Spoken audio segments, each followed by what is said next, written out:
Gente, continuando aqui, fazer só um adendo. Quando eu cheguei aqui para dar aula, né, eu vi uns rumores, uns comentários, umas fofoquinhas sobre como tá difícil, né? Acho que tá difícil para qualquer pessoa conviver nesse ambiente de polaridade, né? De, para que não dizer, fascismo, né? De ódio. E às vezes eu fico perguntando em casa, quando eu estou preparando as aulas, ou quando eu me vejo como professora, ou até os alunos, por que a gente ensina tudo isso, né? No fim das contas, às vezes fica tão deslocado de uma realidade, ou do que já existe, isso não independente das eleições, né? O Estado e o devido processo legal, a gente está vendo aqui que é uma forma de legitimar o Estado, tá? E quando isso não acontece, o que acontece? Com o cidadão, o que o Estado pode fazer para reparar, né?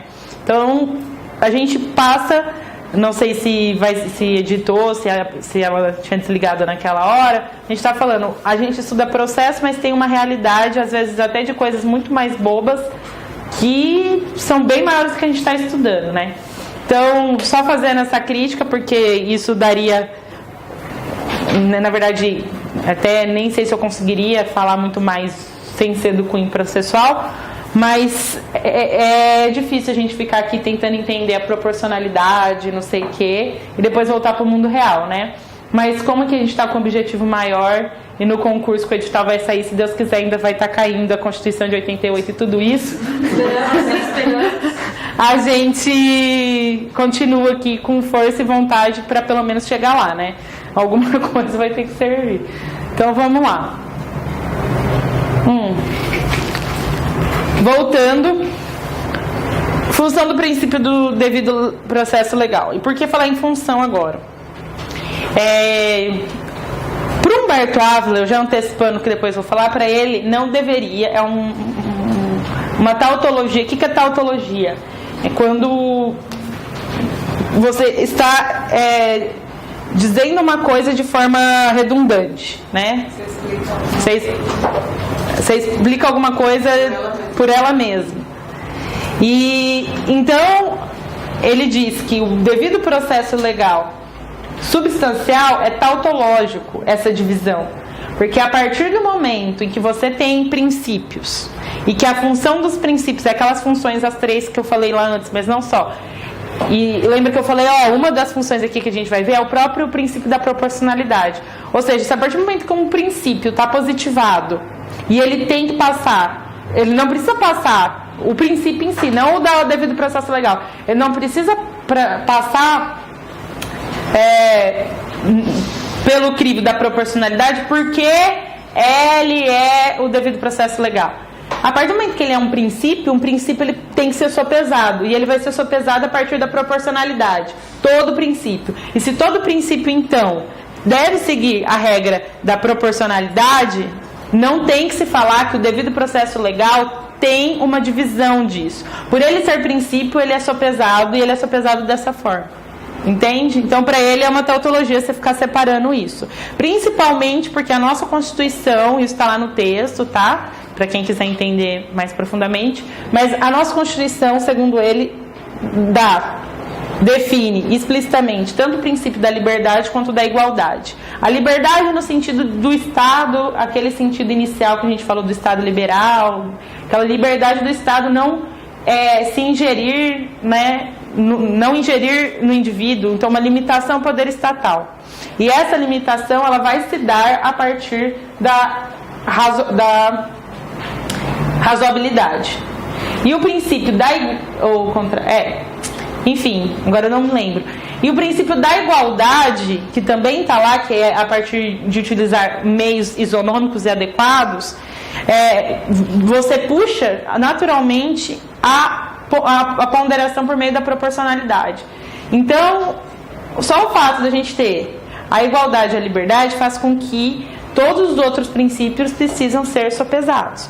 Então, ele diz que é artificial e tautológico essa definição de devido processo legal substancial, sendo o princípio vai ser sopesado, sendo sopesado vai seguir as regras do princípio da proporcionalidade. Então, não seria uma exigência específica do devido processo legal e muito menos uma exigência artificial, tá?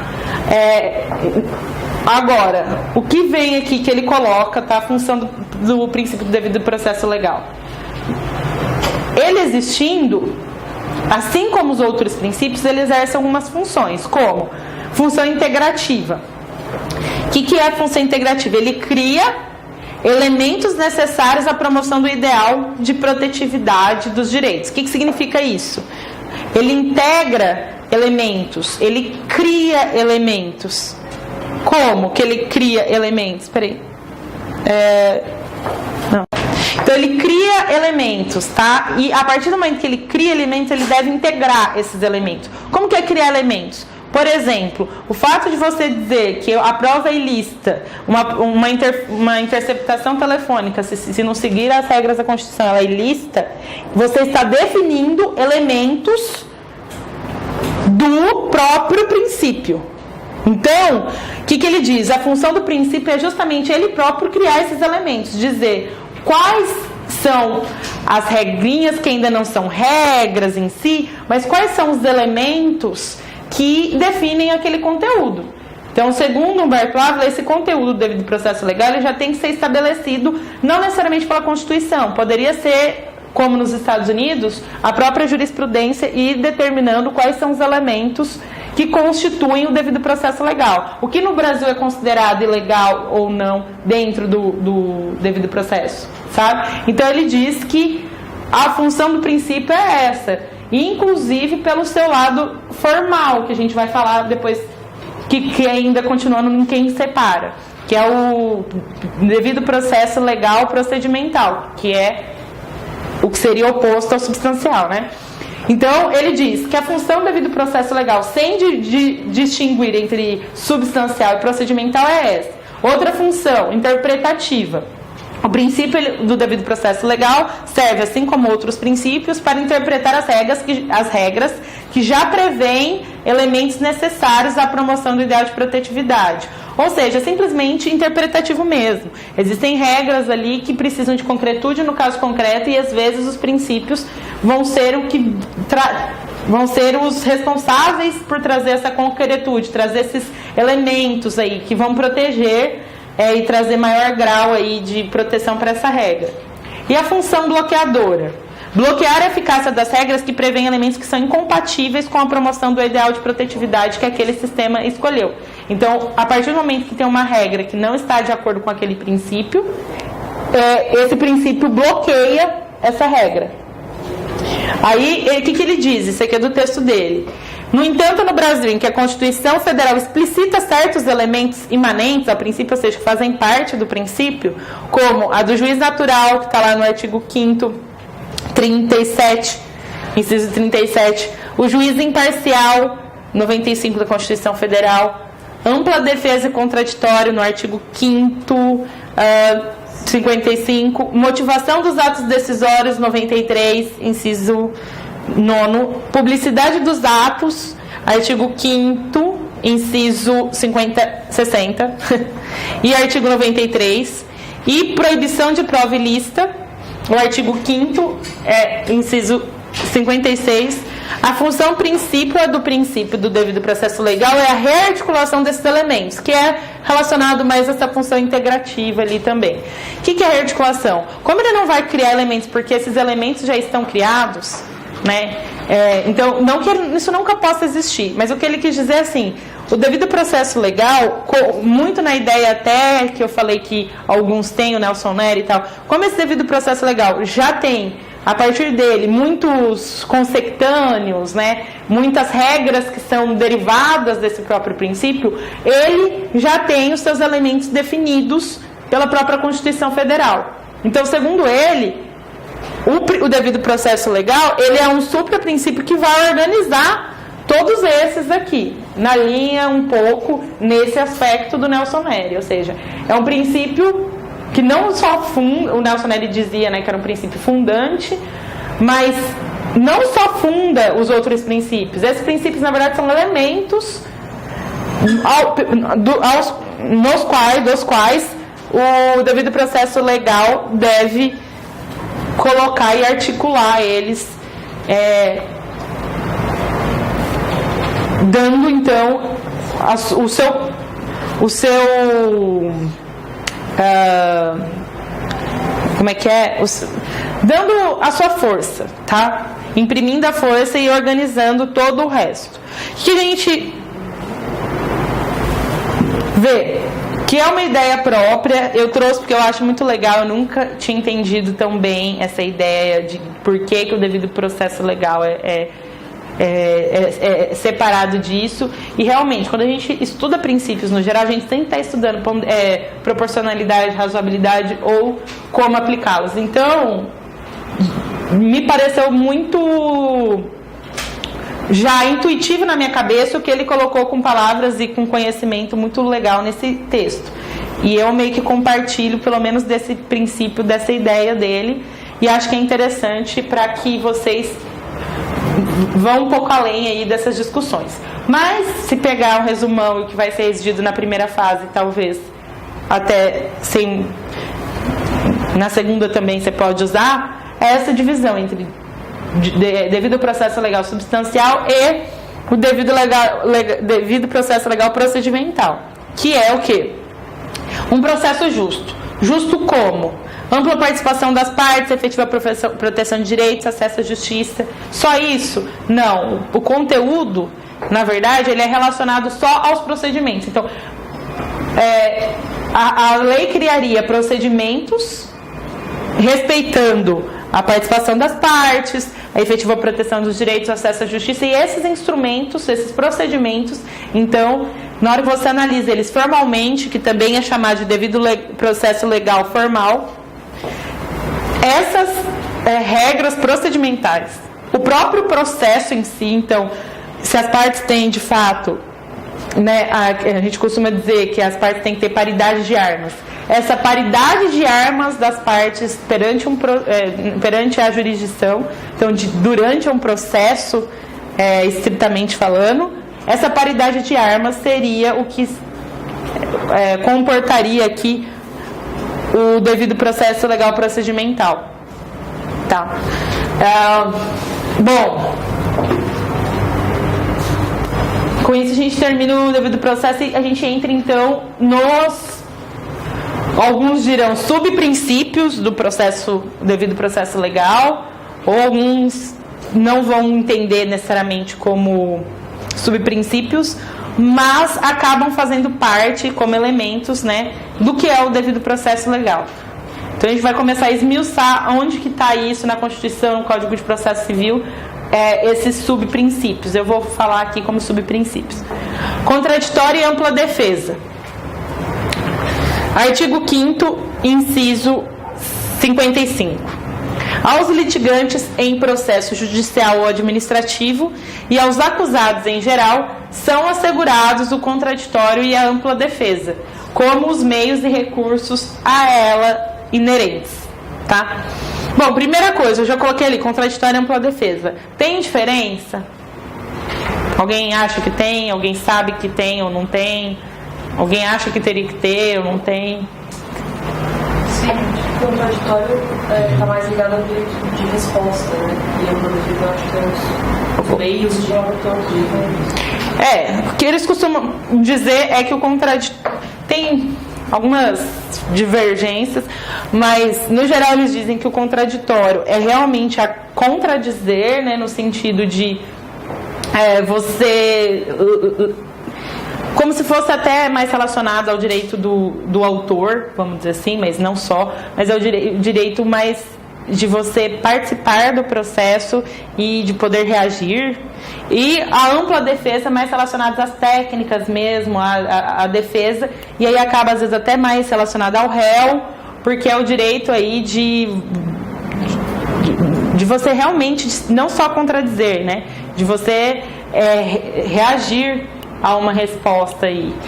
Eu não sei, eu nunca achei que isso aí faz algum sentido, tá? Procurei muito aqui em doutrina, eles falam pior do que eu tô falando aqui.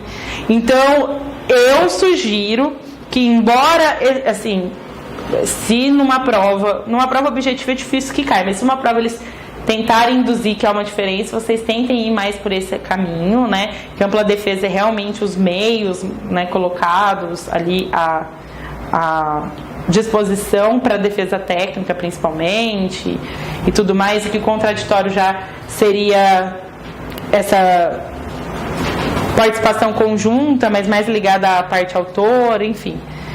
Eu simplesmente acho que é infrutífera essa diferenciação, porque o conteúdo do contraditório e da ampla defesa, ele acaba, pelo menos no processo civil e nessas primeiras aulas, esse conteúdo principiológico ele é mais amplo e cabe qualquer coisa que quiserem diferenciar a essência do que ele é para os dois. Então eu não acho que essa diferença é importante, tá?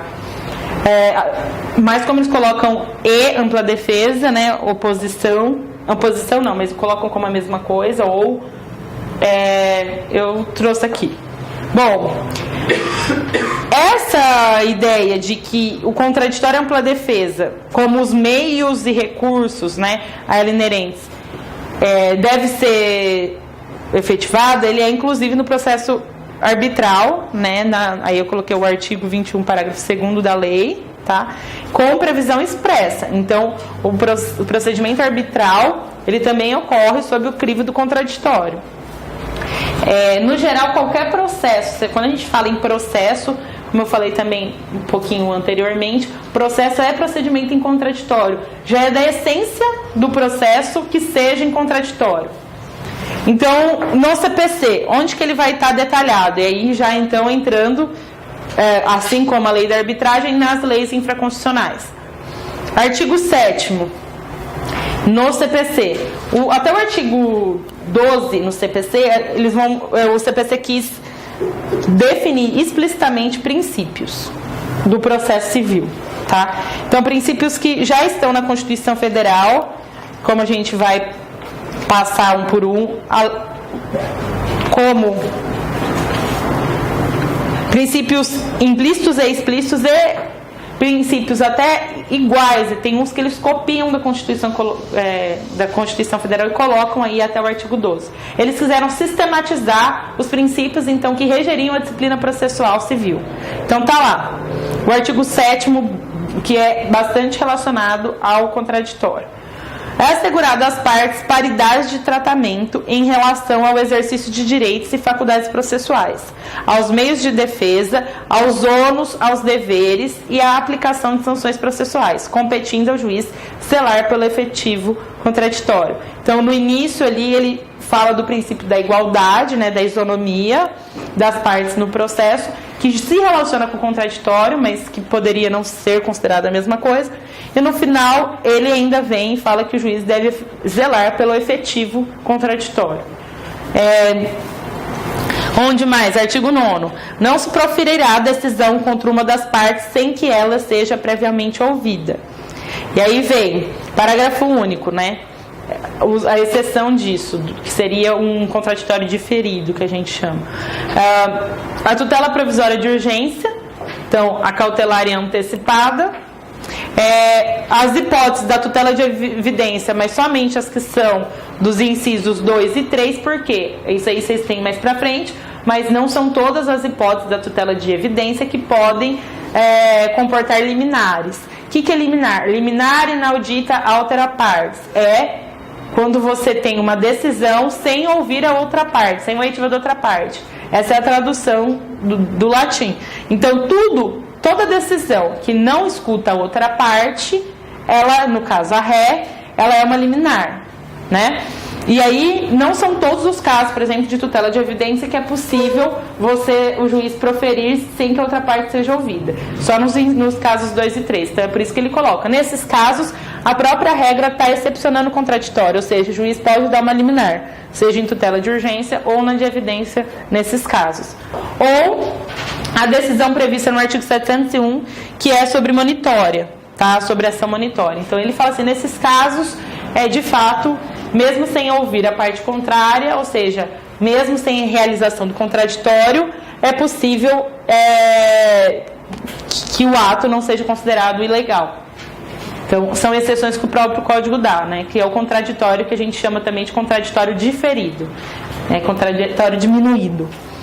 Bom, e o artigo 10, até uma leitura conjunto com o 9º, mas explicitamente o 10, ele fala, né, do que tem sido chamado de princípio, na verdade, não é nem princípio, né? Vedação à decisão surpresa. O que é? Olha lá o artigo 10º. O juiz não pode decidir em grau algum de jurisdição com base em fundamento a respeito do qual não se tenha dado às partes oportunidade de se manifestar, ainda que se trate de matéria sobre a qual deva decidir de ofício. Ou seja, ele reitera a manifestação das partes em todo o trâmite processual e ainda diz que mesmo que o juiz decida de ofício, a parte deve ser ouvida. Ou seja, que ele coloca uma diferenciação bem grande aqui. Bom, então aqui, ó, de ofício significa ex officio, né, no latim, significa o quê? Significa que o juiz vai agir sem ser provocado.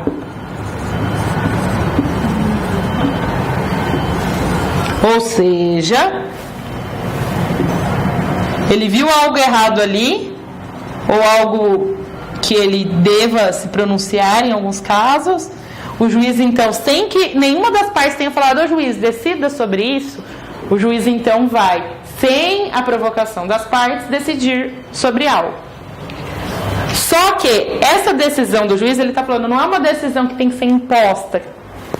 Ela é uma decisão que ela tem que ser feita sobre o crivo do contraditório. Ou seja, é diferente... é diferente aqui de imposição sem contraditório.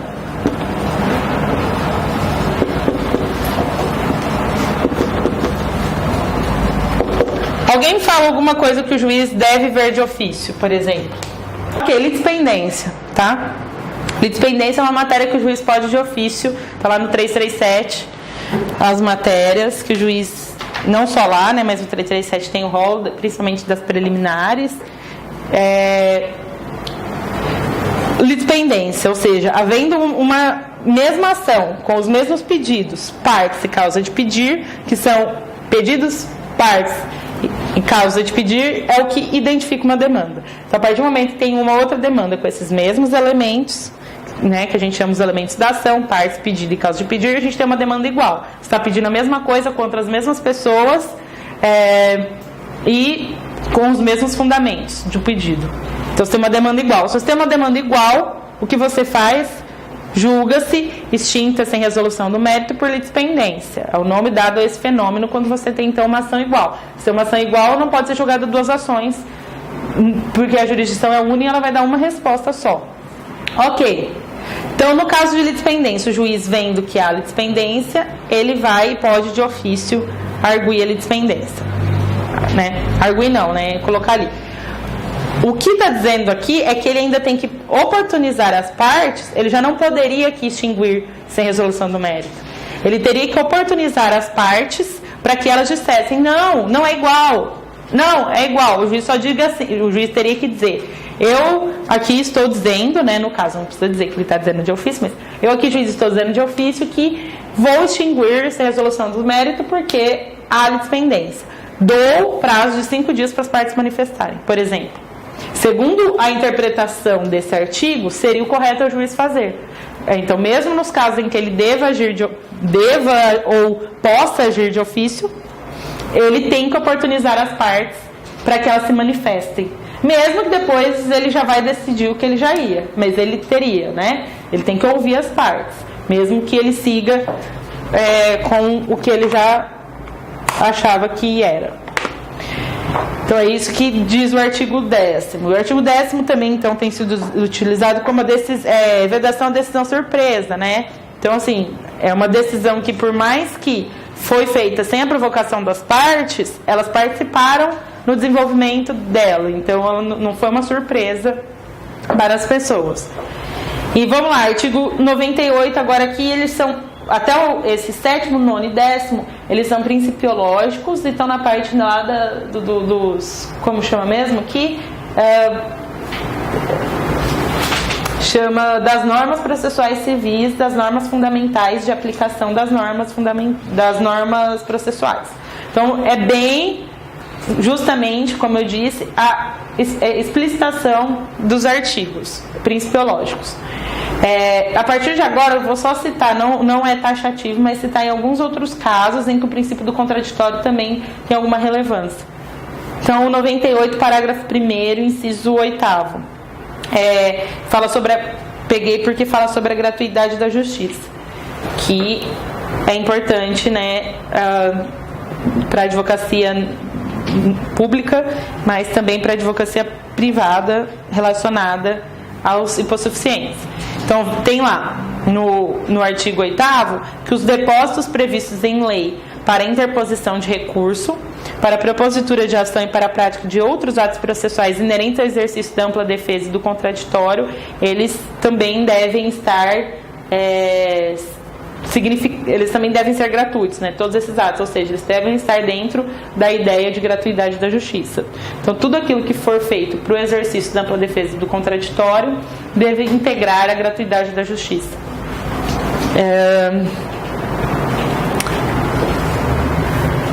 Artigo 115. A sentença de mérito, quando proferida sem integração do contraditório, será, aí o inciso 1º, nula se a decisão deveria ser uniforme. Aqui do 115, nem falei, já vou ler. 115 é em relação ao litisconsórcio. Então, o litisconsórcio é uma das formas de intervenção de terceiros no processo. Vocês também vão ver detalhadamente.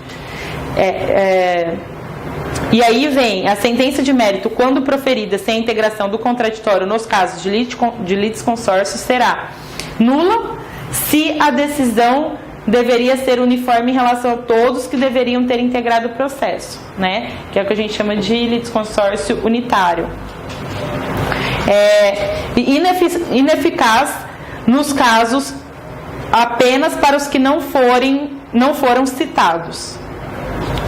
Ineficaz nos outros casos apenas para os que não foram citados. Então, se a sentença ela pode ser diferente para cada um que integraria o polo passivo, está dizendo que aí ela só é ineficaz, né, para os que não foram citados. Então, eles não se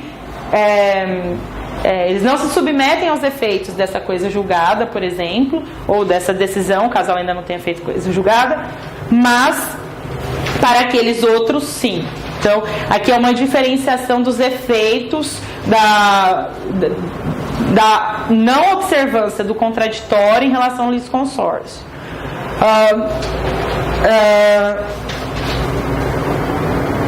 Aí aqui o parágrafo único é litisconsórcio passivo, né? Então tá aqui na parte ré, necessário.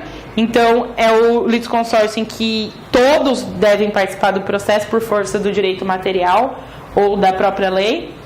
Então o juiz determinará ao autor que requer a citação de todos, tal. Isso aqui não tem tanto a ver, que está aqui, tô lendo, mas não tem tanto a ver com contraditório. Quer dizer, não tem nada a ver. Então vamos lá.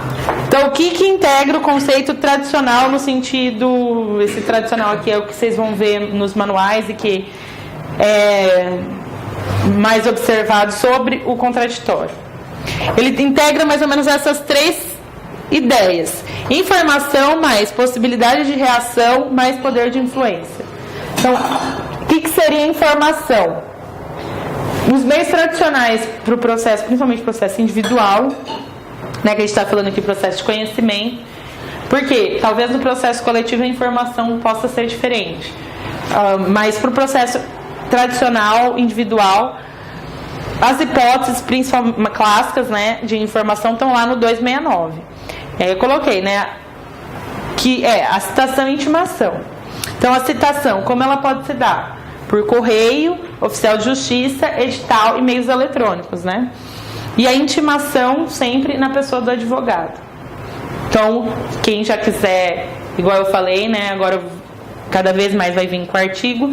Quem quiser ir anotando os artigos que eu vou falando para já ir dando uma lida, é uma boa. Mas se não, vocês vão ter provavelmente uma aula sobre comunicação de atos processuais. Possibilidade de reação. O que é isso?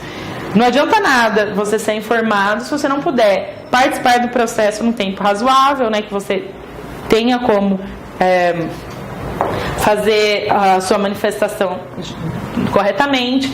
Você tem que ter instrumentos, né, sejam eles processuais ou técnicas, enfim. Você precisa ter como colocar isso para o processo, e essa possibilidade de reação passa até mesmo pela questão da defesa técnica ou não, né? Então, tudo que integrar essa possibilidade de reação, ou seja, você efetivamente poder se manifestar naquele processo, engloba essa ideia de possibilidade de reação. E também, uma que vem até mais moderninha, esse terceiro elemento, que é o poder de influência. Porque o que a gente vê, né? Beleza, o contraditório foi lá, o juiz deu prazo, você tem advogado, você sabe o que tem que fazer ali, tem o procedimento correto, tá tudo certo. Você foi intimado, tudo ok. Mas aí você chega lá, por exemplo, para fazer sustentação oral no TJ. Qualquer TJ. Por exemplo, sustentação oral nos tribunais foi até um tema de bastante discussão no novo CPC. E aí, você chega lá, o juiz já colocou o voto dele na pau, você vai lá, viaja, porque tem que ser, né, presencial, você vai, viaja, faz uma defesa lá magistral, ou não, mas fez uma defesa, e aí o juiz pega aquilo que ele já tinha escrito e relê na tua frente. Ou seja, você teve de fato o poder de influência de modificar a decisão daquele juiz? Não, né? Se o voto já estava escrito. Mas, se ele tivesse mudado, talvez ele, então, pediria ali para refazer o voto. Então, é porque não mudou. Sim, uma discussão. Mas esse foi um exemplo que eu dei. Mas quantas a gente vê... Isso a gente está dizendo... Vai lá no STF fazer sustentação, os ministros dormem, ou não, no seu caso. E aí? Lógico, não estou colocando a culpa só nos magistrados. Mas a ideia é que o contraditório, ele também não pode ser artificial. Ele tem que ser feito de uma forma em que haja essa possibilidade, não uma manifestação formal. Se for para fazer uma manifestação formal que não vai interferir em nada, e aí a gente poderia ter muitas discussões, né? Porque o que mais a gente vê é o contraditório sendo efetivado com informação correta para as partes envolvidas, com a possibilidade de reação, tudo ok, mas sendo meramente formal, né? E isso é o que, na verdade, é um dos pontos aí, sei lá, que mais trazem a realidade, né, para a discussão. Porque em muitos desses casos você às vezes nem tem o que fazer, porque quando ainda você não é citado, é uma nulidade grave no processo, o processo pode ser anulado. Mas agora, como você vai comprovar que você não teve poder de influência?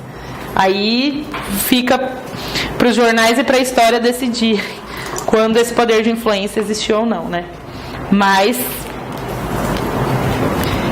ele engloba aí a ideia de contraditório. Bom, e o desrespeito ao contraditório, então? O que ele pode fazer? Como eu disse, dependendo do tipo do qual regra vinculada ao contraditório foi elidida, foi violada, vai haver uma consequência jurídica diferente. Se for, né, um ato de ordem pública, um ato um vício, né, gravíssimo ali de contraditório, o processo pode ser anulado, né?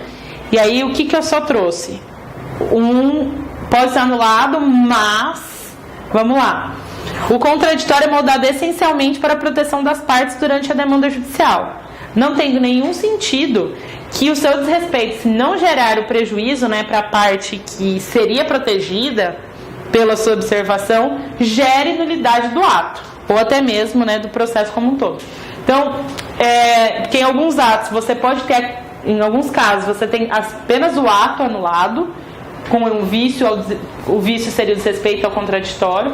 Em alguns casos, o próprio processo como sendo, como sendo viciado por esse vício tão grave. Mas em alguns casos é possível que, mesmo não havendo respeito ao contraditório, não havendo prejuízos para a parte na qual ele deveria, né, proteger, a gente não vai ter um problema. Por exemplo, 332 do CPC, que já, você viu, não está lá naquelas hipóteses de exceção do contraditório. Então, o 332, ele seria uma violação ao princípio do contraditório por si próprio, que é a improcedência liminar do pedido, né, o 332. Você, então, não vai ouvir o réu, porque improcedência liminar, toda vez que tiver a palavra liminar, é sem a oitiva da parte. Então, o juiz dizendo que o réu, que o autor não tem direito, sem ouvir o réu. É isso que significa o 332, improcedência liminar do pedido. Então, é o juiz dizendo, parte autora, você não tem direito, e eu estou dizendo isso sem escutar o réu. Quais são as hipóteses, por exemplo, né, quando tem recursos repetitivos já julgados tanto no STJ quanto no STF, casos de RDR, enunciados de tribunais locais, né, súmula de justiça sobre o direito local, inciso 4. O que é RDR? É incidente de resolução de demandas repetitivas. Índice era o que não foi vetado lá, que era o de conversão. Incidente de resolução de demandas repetitivas. Obrigado. Tá, o que é isso só então, para você não ficar boiando? Todos esses instrumentos que eu estou falando, recursos repetitivos e tal, são instrumentos de julgamento agregado de demandas ou de coletivização de demandas. Como assim? No caso do IRDR, que está no 97 alguma coisa, tá? Agora eu não lembro de cor, mas tem lá explicando ele realmente é um instrumento novo que o CPC trouxe, não existia ele antes. Os repetitivos já existiam, tá? Mas todos eles, na verdade, eles tentam suspender ações repetitivas, cada um com a sua sistemática própria, tá? Mas eu estou dando a ideia geral. Eles pretendem, com ações repetitivas e que tratem da mesma matéria, eles suspendem essas ações, decidem a partir de um processo paradigma, ou seja, eles vão escolher dentre aqueles processos que são parecidos eles vão julgar esse processo e a partir da decisão desse processo, todos aqueles processos que foram suspensos vão ser automaticamente julgados de acordo com a decisão nesse processo. Então, se esse processo foi julgado a tese X, para todos os outros processos que foram suspensos, automaticamente essa tese vai ser colocada. É um instrumento novo que tem sido colocado à disposição. A sistemática é parecida, só que o IRDR é só nos tribunais. E os recursos repetitivos são aqueles recursos, então, com a mesma temática, mas no âmbito do STJ e do STF. O IRDR no âmbito dos tribunais estaduais. Mas a sistemática é mais ou menos essa, tá? Mais ou menos igual a ação do FGTS. Sim, está sendo julgada em sede de IRDR ou de repetição. É que tem vários sobre o FGTS, mas sim, essas questões tributárias, geralmente são matérias em que esses expedientes têm sido utilizados. Nada. Então tá. Então, nessas ações, improcedência liminar do pedido, nessas ações em que então tiver, olha ali, acordo proferido 2. Não, o 3, que é do IRDR. Entendimento firmado em incidente de resolução de demandas repetitivas ou de assunção de competência, que também é uma outra técnica, tá? Só que aí não precisa já de ter ações sobre aquele tema. A assunção de competência, nesse caso, são matérias em que o tribunal tem receio de que se multiplique e se torne repetitivo, mas segue a mesma sistemática. Ele afeta aquela ação e julga ela de uma forma que todas as que vierem depois têm que seguir, tá? Sim, basicamente, resumão grosso. Nesses casos, então, se já tiver havido algum entendimento a respeito da tese jurídica aplicável nesses casos, por exemplo, a tese jurídica do caso do FGTS que você está falando, se eles decidirem já que a tese jurídica tem que ser X e não Y, o que acontece? Você vira uma ação posterior a esse entendimento, uma demanda, que peça algo que eles já julgaram em sede com esses instrumentos. O juiz pode dizer, não, a gente já aqui decidiu como tribunal que essas questões aqui tem que seguir essa diretriz, ou seja, você está vindo querendo dizer outra tese sobre o FGTS que a gente já decidiu que nem vai existir, porque a gente já decidiu isso. Então, sem ouvir o réu, o juiz pode ali julgar liminarmente improcedente o pedido. Veja, não é nem extinguir o processo, ele vai julgar o mérito, só que no mérito ele vai dizer, é improcedente. E nesse caso ele não vai escutar nem vai ouvir o réu. E por que isso não nossa, isso é totalmente errado em relação ao contraditório? O réu nem participou de um processo e nem ficou sabendo dele e houve decisão. Porque nesse caso, por exemplo, o prejuízo não foi para o réu, foi para a parte autora, ou seja, o réu ainda ganhou com isso, porque não teve que constituir advogado, não teve que ir ao fórum e mesmo assim já ganhou a ação. Então, nesses casos em que a ideia desse julgamento de improcedência liminar como a gente quer que seja coerente, a gente fez esses instrumentos aí justamente para que a gente tenha maior uniformidade nas decisões. Se a gente já decidiu de um certo sentido, vai ser nada proveitoso aqui gastar recurso, gastar tempo do juiz, gastar não sei o que, com uma demanda que futuramente a gente vai, por força da vinculação a esses instrumentos, ter que julgar de uma certa forma.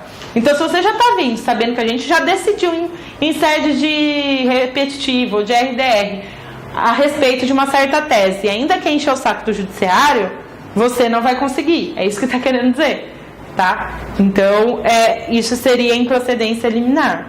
Tem recurso e tal, mas é uma improcedência liminar.